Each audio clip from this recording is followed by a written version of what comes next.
Hello YouTube, how's everyone doing? It's Professional here. So welcome back to my playthrough of Enemy Front. I'm sorry I haven't had a part up in over a week and a half on this game. I've just been busy with a lot of things. Wanted to wrap up Max Payne first, but every playthrough that I start, I always finish. So we're continuing from where we left off here. We're going to be doing the France chapter of the game on this part. So even though the majority of the game takes place during the Warsaw Uprising in Poland in August 1944, there's flashbacks to the German invasion of France. And if people wondering what I'm wearing, I tried to, make a French resistance, outfit. This armband, this is the flag of Free France, actually. This is what the French resistance would have wore. It's, French flag with the red cross with just two lines through it. That was the symbol of the French resistance.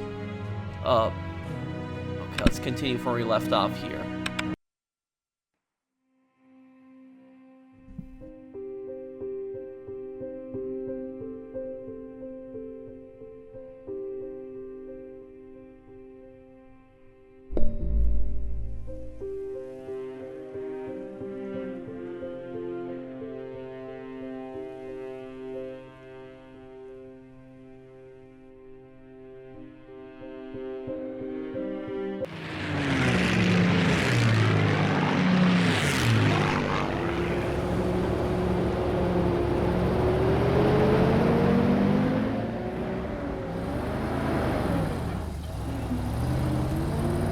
Because of my anti-fascist journeys, I was already an enemy of the Nazis, and people were being killed for a lot less than that. So my photographer and I were making a run for the Swiss border. And that's when things took a fateful turn.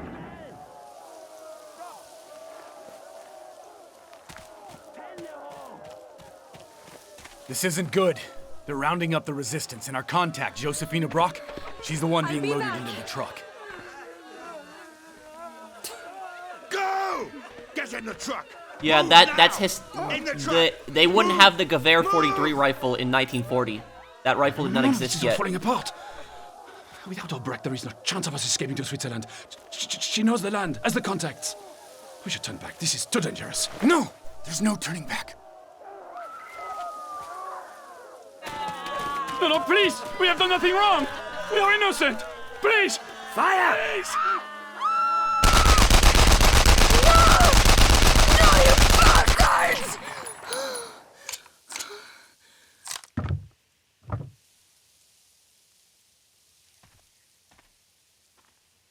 Son of a bitch! Come. We must go now. We must get away from here. No. I'm going in for a closer look. What? No, you fool! Come back!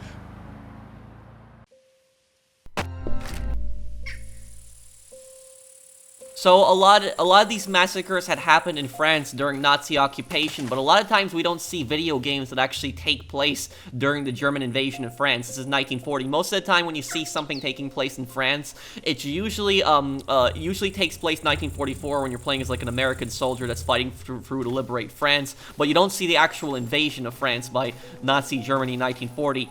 The Saboteur did show that.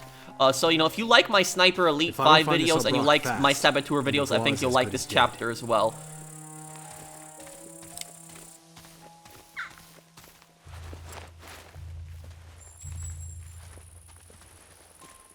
Ach, du bist so ein Schwächling. Niemand wird jemals erfahren, was hier geschehen ist. Eine Armee zu besiegen ist eine Sache. Aber das hier sind Zivilisten. Nein, das sind Widerstandskämpfer.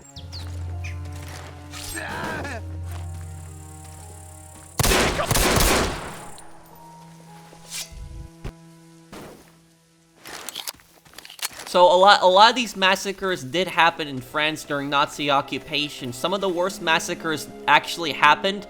Some of the worst massacres actually happened in 1944, like right when the Normandy landings were coming. So right when the U.S. was gonna land in Normandy, the Nazis were getting pushed back. The SS would actually go into a lot of French villages, and they would just mass murder the entire village. They would butcher the entire village. Any village that they thought would help the U.S., they would just mass murder.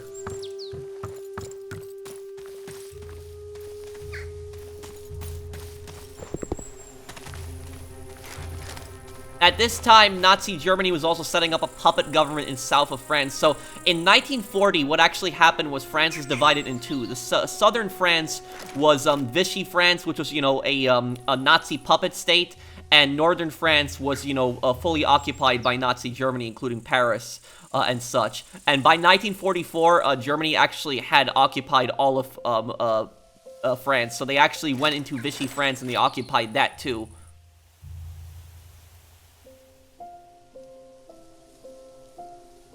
Okay, let's see here.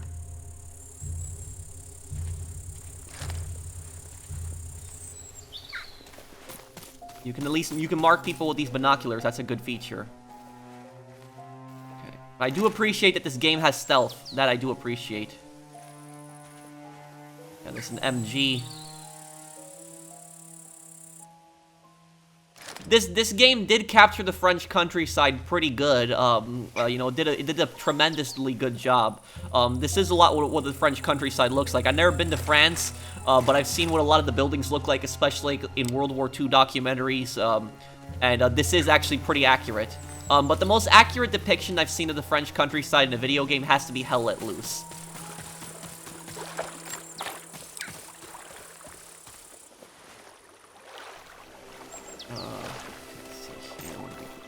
Get around these guys here.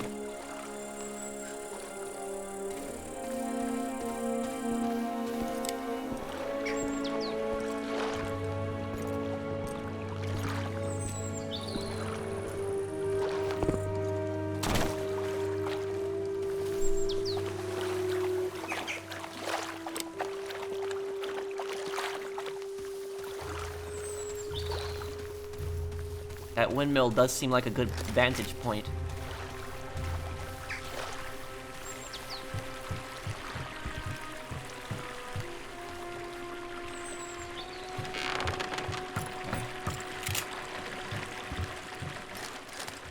Oh, perfect. Nice.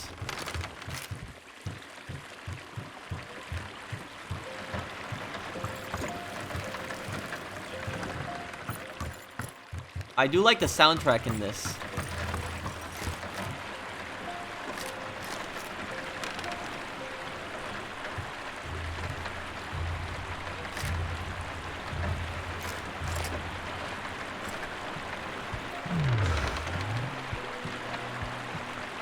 And you notice one thing they got right, this is what a Car 98 scope would look like the sights on this, they got this right, this is accurate. You know, this is basically what it has. Like, a lot of World War II games, when you go into sniper scopes, you have, like, the simple crosshairs, but it depends on the scope itself. This is actually pretty accurate what a lot of the scopes would look like back then. One other thing is, oh, here, okay, yeah. Is that an MG42? Yeah, it looks like it. MG42, you would not have seen that in 1940. Let's see, who am I gonna hit first here?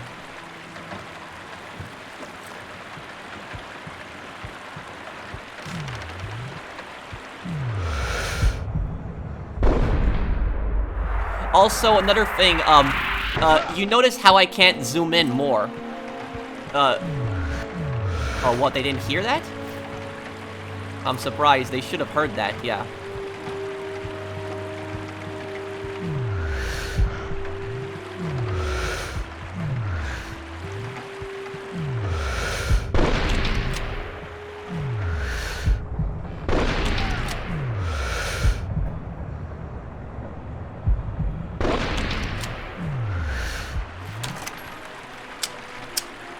Okay, yeah, reload is... They got the reload correct.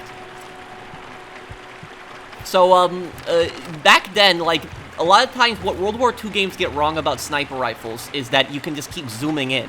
That's it. Like, a lot of these scopes back then were fixed magnification. There was a specific amount that you were able to zoom in on.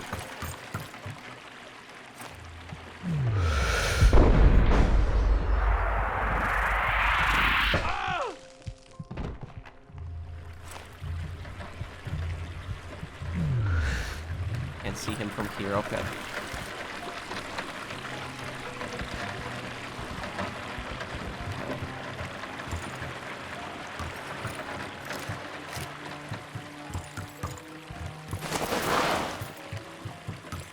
What people don't know, for example, is that the Germans had actually pretty good optics on a lot of their rifles. You know, for example, the Car 98 scope.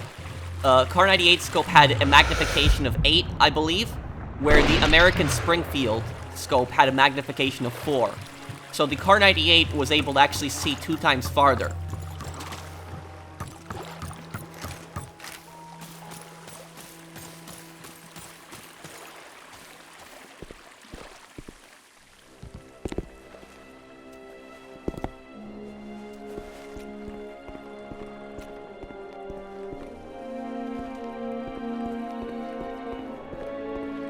Those grenades? Okay, yeah, those will come in handy.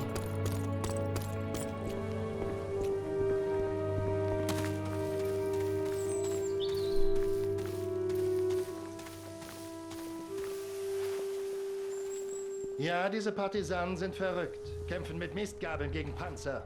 Irrsinn. Bald ist alles vorbei.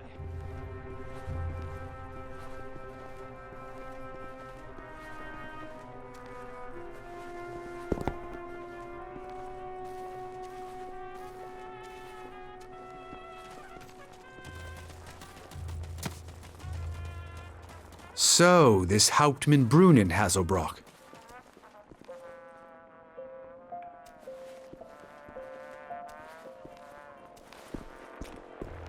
Was zum... Ich gebe auf. Hier ist nichts. Okay, there's somebody downstairs.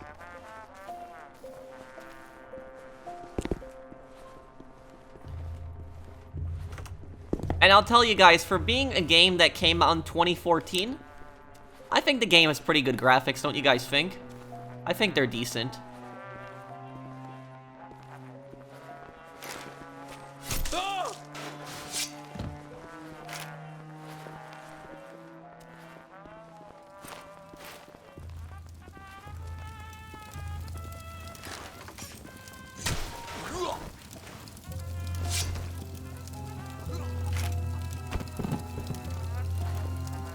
One other thing that I'll say about a lot of World War II games, when you actually when you're fighting against German forces, wait, what is this here? Hang on.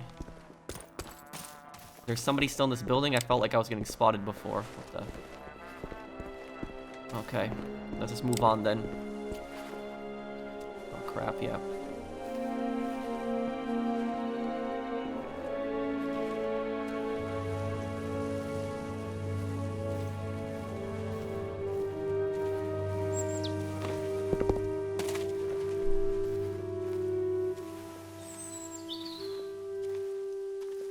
Oh, there's 2.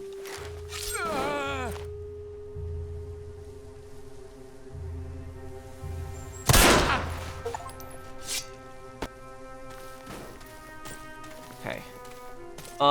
So what I was saying now, a lot of World War II games, when you're fighting against the German forces, that you notice that the Wehrmacht have swastika armbands. Now, the Wehrmacht, that's standard German, Nazi army. They typically wouldn't be wearing the armbands. If anything, the leadership, like the generals, higher ranking officers might be wearing them if they're like, in some type of Nazi meeting. The people who wore the Nazi armbands in combat typically were the Nazi SS. And if you notice, they actually did get that detail right in this, because if you notice, the SS are actually the ones who are wearing the armbands. You can tell the SS apart because the SS oftentimes have the black uniforms, and they have the SS logo on their collar. But the SS, those guys, they were literally the worst of the Nazi regime. They were the most fanatical to it. The SS were the ones who, by, late 1944, 1945, a lot of the Wehrmacht were just surrendering. They realized the war was over. They were going to lose. But the SS were just fighting till the very end. Help her! Germans attacked us for aiding the partisans. She's in her house. That way.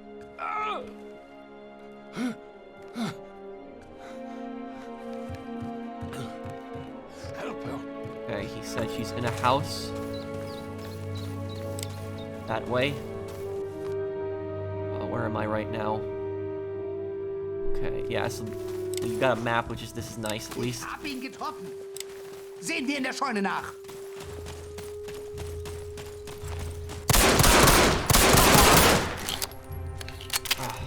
Okay, yeah. Save that guy. They were gonna go and kill him.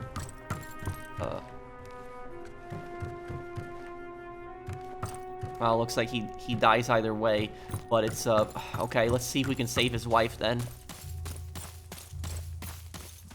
I think that might be a bonus objective. Okay.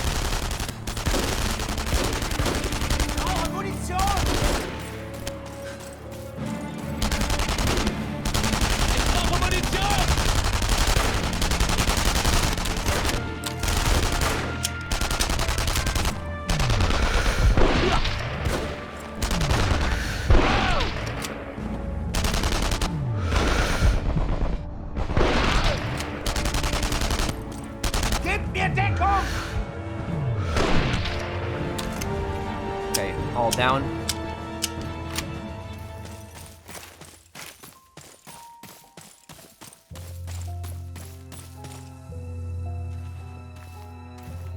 Okay.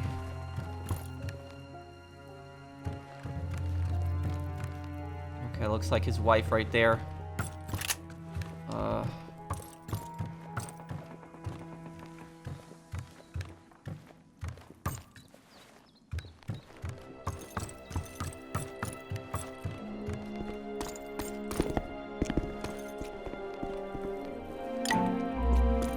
Oh, collectibles, okay.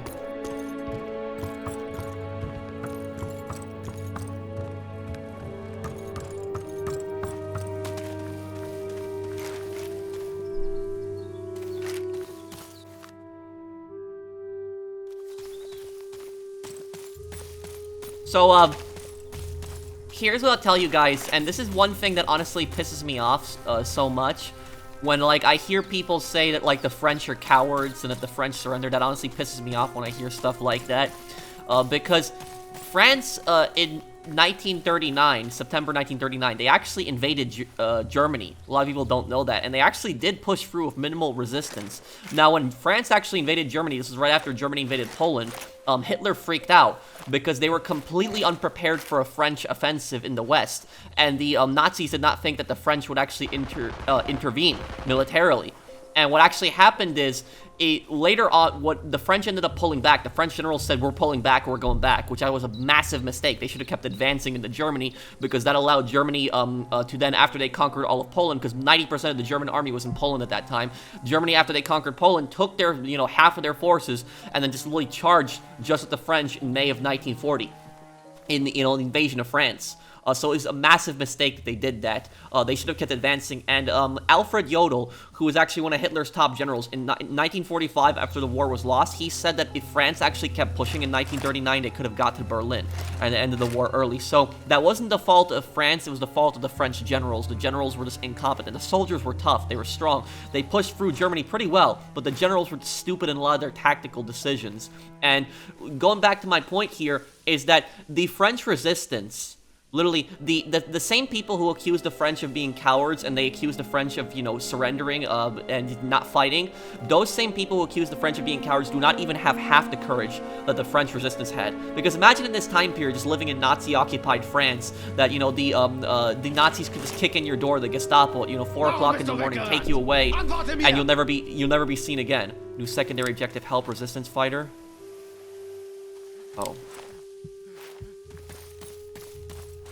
Oh, he's about to be executed.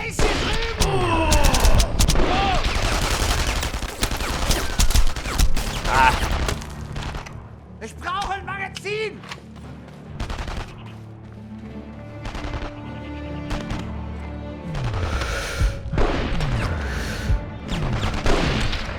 Take my position away right there, but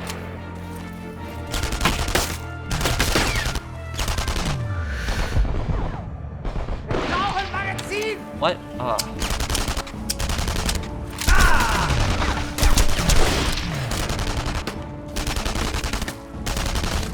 Gib mir Deckung!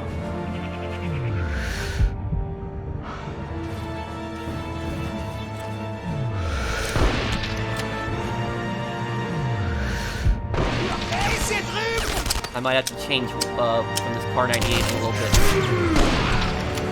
Oh, 2 and 1, nice. Okay.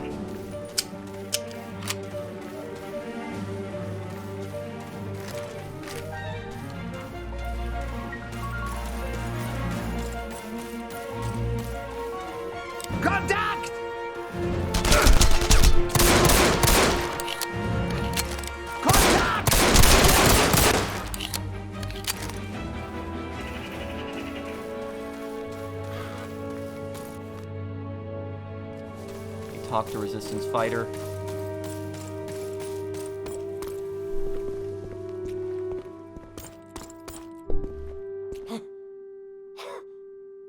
Thank you, thank you. I'm looking for Josephine O'Brock. They passed here. That way. They took her toward the castle ruins. Merci. Means thank you in French.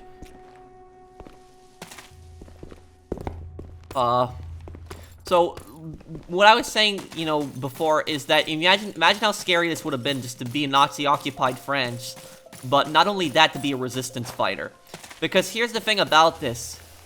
If this is a misconception that a lot of people think. A lot of people think that if you were a resistance fighter and you were captured, and you would just be sent to a prisoner of war camp. Not necessarily.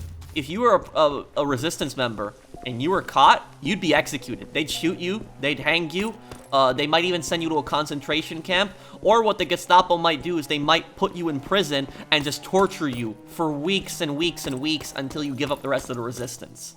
That's what it was like to be a resistance member in any kind of Nazi-occupied territory, from Nazi-occupied Poland, you know, France, occupied, you know, Czechoslovakia, occupied Soviet Union, you know, any Nazi-occupied territory, if you were a resistance fighter. Erschießt ihn! Hat Munition gestohlen! Damn it. O'Brock, you better be worth it. I wasn't able to save him.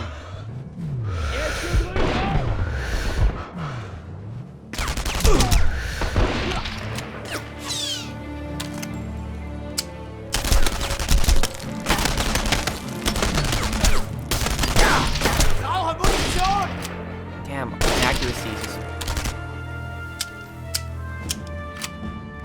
Ich werde dich kriegen! Ich seh ihn!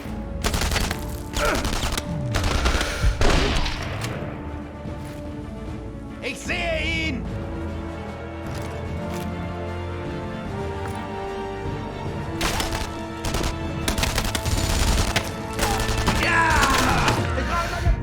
An MG-42?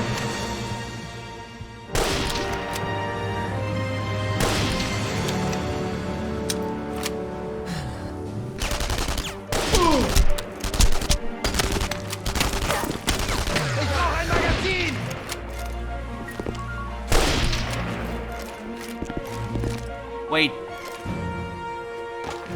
That makes no sense. That literally makes no sense, guys. I have a scope Kar 98 and I have a Kar 98 with iron Christ. sight. No one is gonna believe what is happening here. I run out of ammo for the scope Kar 98, and so I switched to Kar 98 with iron sights. It uses the same ammo. It's the 8mm Mauser. It uses the same cartridge. That makes no sense.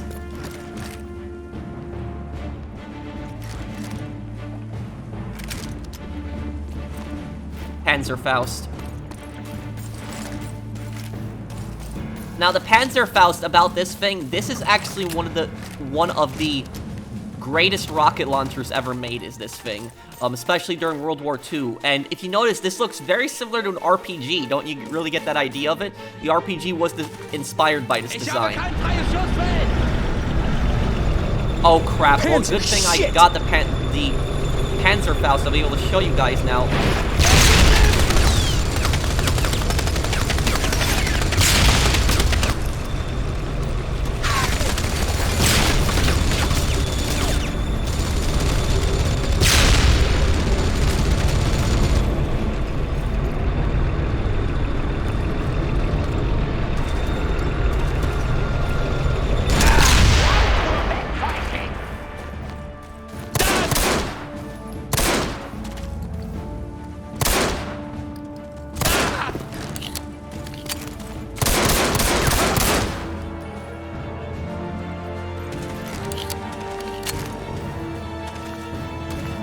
Hier drüben!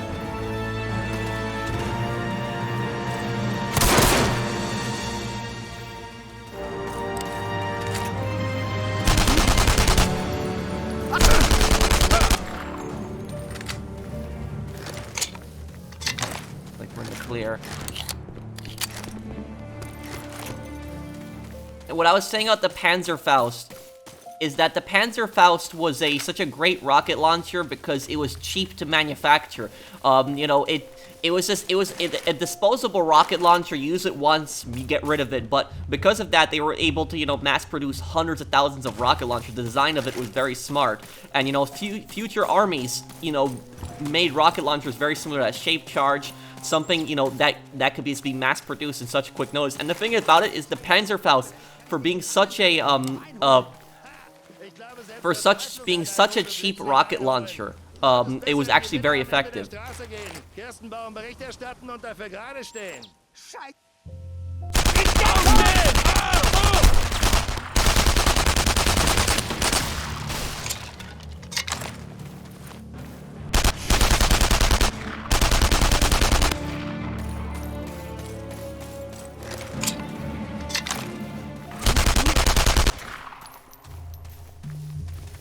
Okay, got rid of that guy before he could alert them on his bike.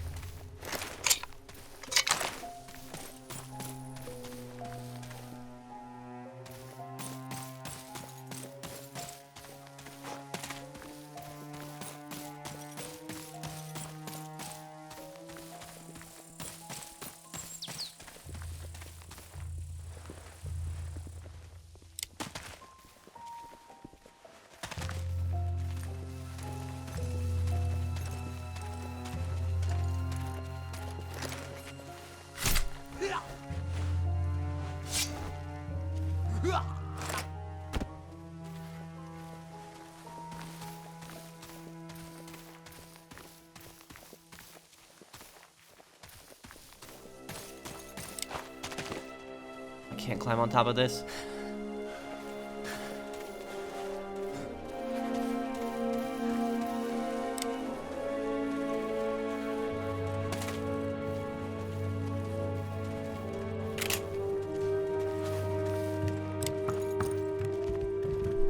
I appreciate that this game is not just a simple World War II shooter. I appreciate that it does have actually a lot of stealth. Oh, crap. Kontakt!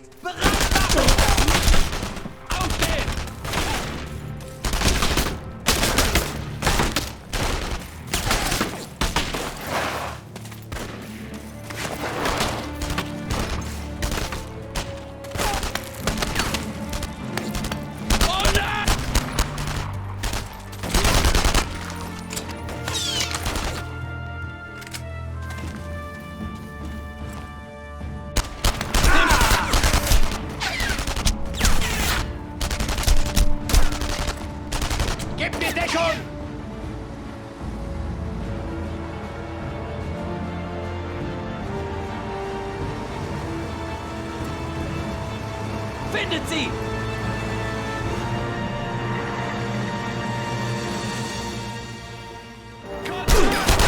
Oh, what? Scheiße, scheiße, scheiße! Crap.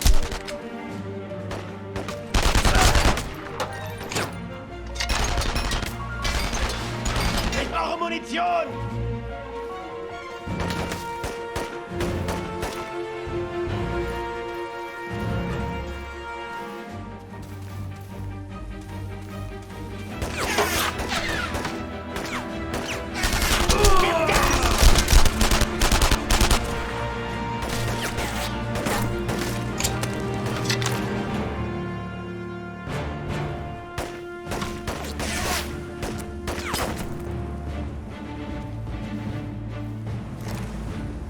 Oh no, this is not what I wanted to do. I wanted to pick up the weapon.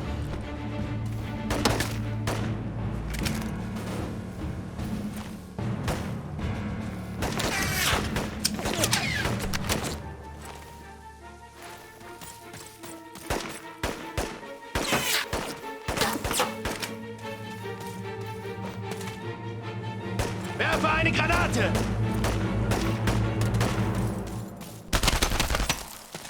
Ja! Gebt mir Deckung!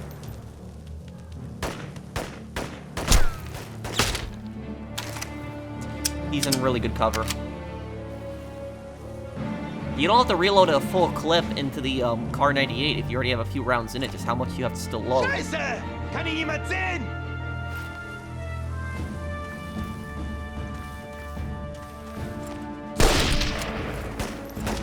Findet sie! Somebody in there?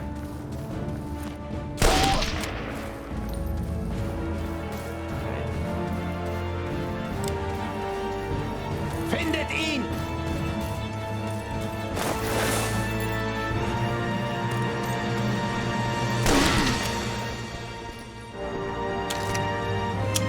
Yeah, you don't gotta load in the you'd only load 4 rounds, not 5 at this time.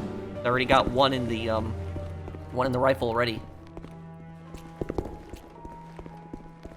Oberleutnant Kerstenbaum, bitte melden. Kerstenbaum, bitte melden. Hören Sie mich? Okay, the well rod. Kerstenbaum. Hauptmann Brunen hat Sie ins Kompaniehauptquartier bestellt. Sie sollen mit ihm die Befragung der Widerstandsanführerin Josephine Aubrac durchführen. Verstanden? Kerstenbaum, bitte melden. Hören Sie mich? Kerstenbaum, bitte Good. melden. Hören Sie mich? The HQ is close. Kerstenbaum, bitte melden. Hören Sie mich? Kerstenbaum, bitte melden. Hören Sie mich? Let's get up there.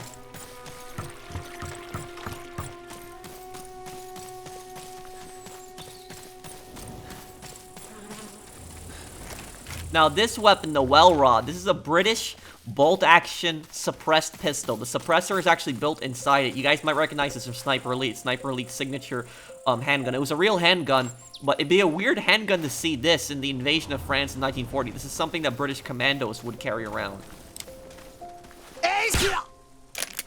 Yeah, see that? The well rod is actually a very suppressed firearm. It actually is very quiet.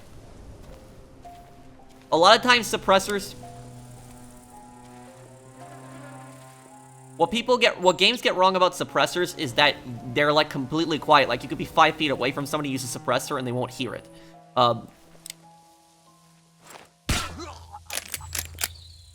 Schlagtalarm! Okay.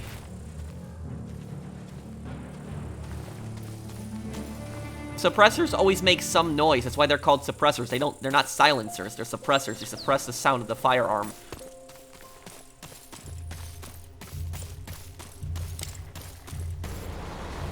Hey, ihr zwei! Ja, ihr! Was wird das hier? Eine Raucherpause? Sofort zurück auf eure Posten! Snipers. Shit.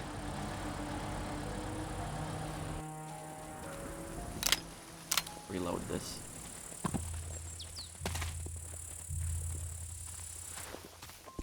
I watch out for snipers in the castle then.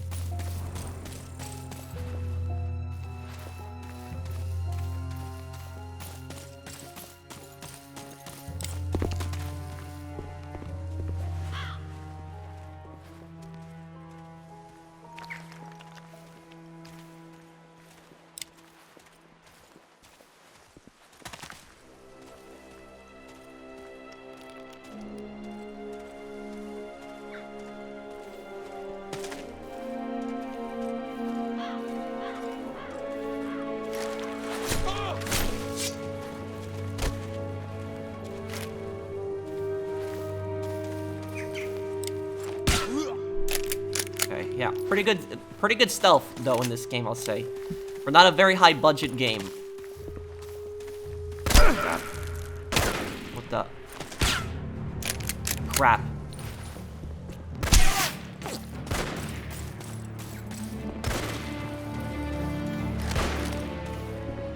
It looks like we're spotted, we're detected.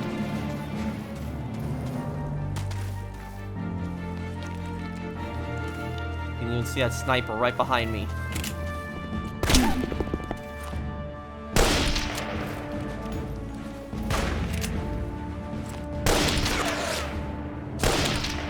Got him, okay. Get this guy.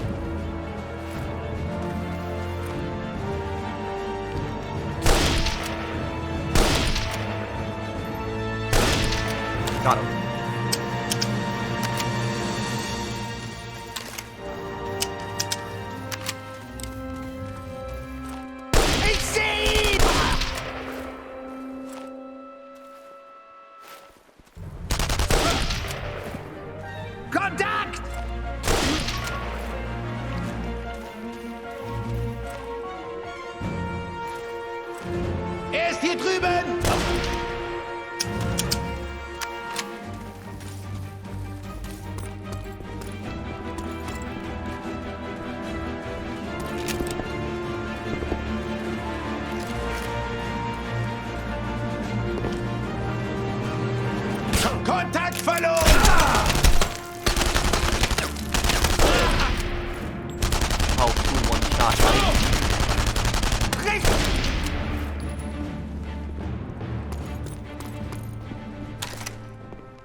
mich sehen!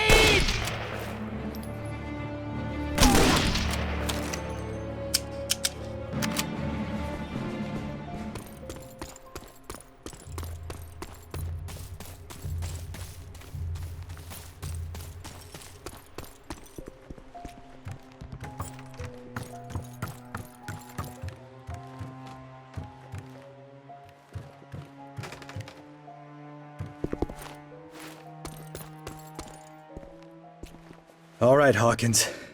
From here on, the only way you and O'Brock are getting out alive is if you kill every damn Nazi you see.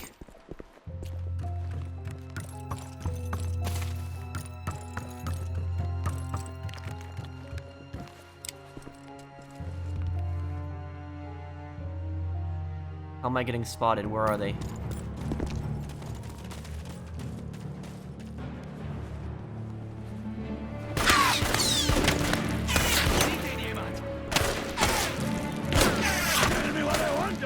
He dies!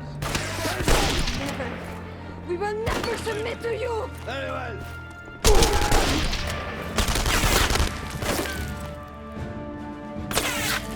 Da drüben!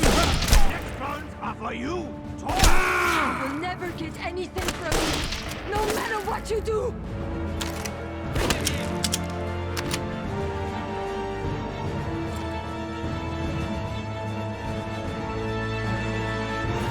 Da drüben!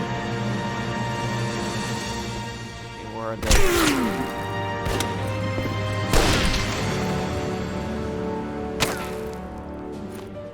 Snipers. Better one down. Sieht ihn jemand? Okay, that's it. Clear. Okay, get the MP40 for this. Probably gonna be a breach here. Sure I get any supplies I need here.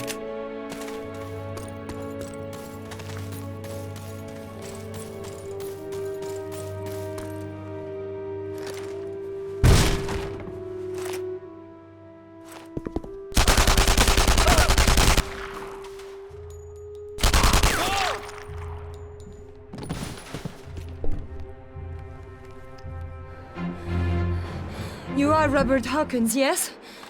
Yep. And where is this Dubois? We'll find him hiding behind a rock soon enough.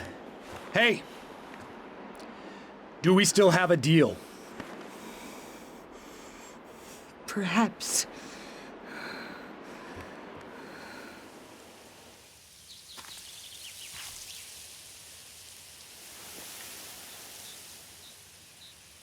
Hey, Hawkins! Oh, thank God. Josephine here is gonna take you to the Swiss border as we agreed. Hey, my camera. There aren't any stories in Switzerland, Dubois. You go. The camera stays. What are you going to do? I'm staying. I finally found my next big story. I'm gonna cover the resistance movement from the inside. I've got the ultimate scoop with guaranteed front-page headlines. so that's it, huh? We're all here fighting for your pleasure, your career. Listen, sweetheart. We all have our reasons to fight this war. If the end result is defeating the Nazis, then who cares how you come to the fight? Perhaps. But if I die, I know it was for the cause I believe in. Can you say the same?